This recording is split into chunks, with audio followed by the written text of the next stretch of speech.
कुंडली के चतुर्थ भाव में शनि और राहु की युति को ज्योतिष में एक कठिन किंतु कर्म प्रधान योग माना जाता है। चतुर्थ भाव माता सुख, गृह सुख, मानसिक शांति, भूमि, भवन, वाहन और आंतरिक संतोष से संबंधित होता है। शनि राहु की युति को सामान्यतः सापेत योग भी कहा जाता है, विशेषकर जब यह चतुर्थ भाव में हो तब।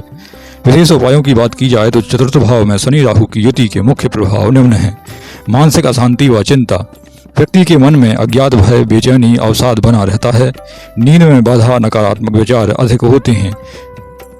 अकेलापन महसूस करना इसकी सबसे बड़ी समस्या देखी जाती है। माता से संबंधों में तनाव हो सकता है। माता का स्वास्थ्य कमजोर रह सकता है। माता से भावनात्मक दूरी या मतभेद संभव हैं। कभी कभी माता से लंबे समय तक अलगाव भी संभव हो सकता है। गृह सुख में कमी, घर में कलह, अशांति, स्थायित्व का अभाव देखा जाएगा। बार बार घर बदलना, स्वयं के घर में भी सुख का अनुभव न हो पाना, यह भी देखा जाता है। भूमि, भवन व संपत्ति में बाधा, मकान, जमीन, वाहन से जुड़े मामलों में विलंब व विवाद या धोखा देखा जा सकता है। पैतृक संपत्ति में झगड़े की संभावना रहती है। घर बनते बनते रुक जाना, यह भी समस्या दिखाई देती है।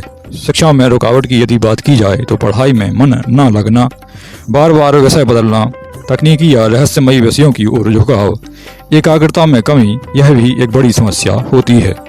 आंतरिक असंतोष की बात की जाए तो बाहर से सब ठीक होने पर भी मन में असंतोष, असंतुष्टि हमेशा पाई जाती है। भौतिक सुख मिलने में भी संतोष न होना, यह भी देखा जाता है।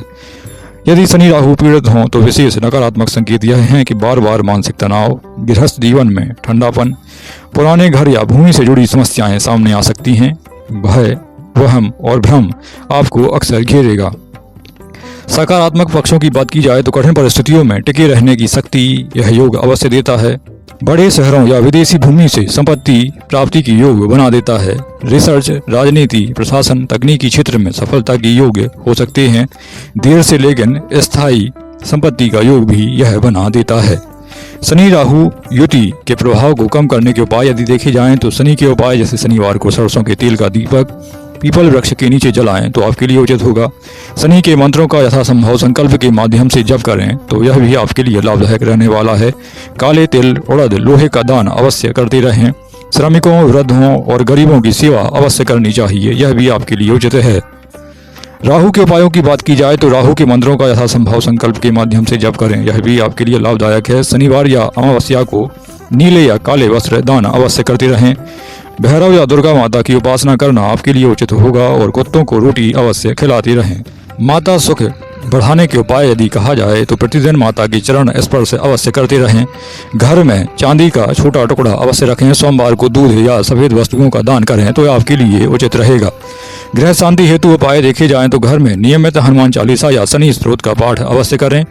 वास्तु दोष निवारण के लिए ईशान को हमेशा साफ सुथरा अवश्य रखें। पुराने टूटे फूटे सामान घर से अवश्य हटा दें। क्या रत्न पहनना चाहिए? शनि या राहु का रत्न बिना कुंडली की जांच कराएं, कभी धारण ना करें, यह आपके लिए विशेष सलाह दी जाती है।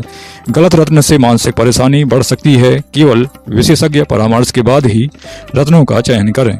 निष्कर्ष यदि देखा जाए तो शनि राहु युति व्यक्ति को आंतरिक संघर्ष, मानसिक परीक्षा और पारिवारिक कर्म सिखाती है। यदि सही उपाय, संयम और सेवा भाव अपनाया जाए तो यही योग आगे जाकर स्थायी संपत्ति, परिपक्व सोच और गहरी समझ प्रदान करता है।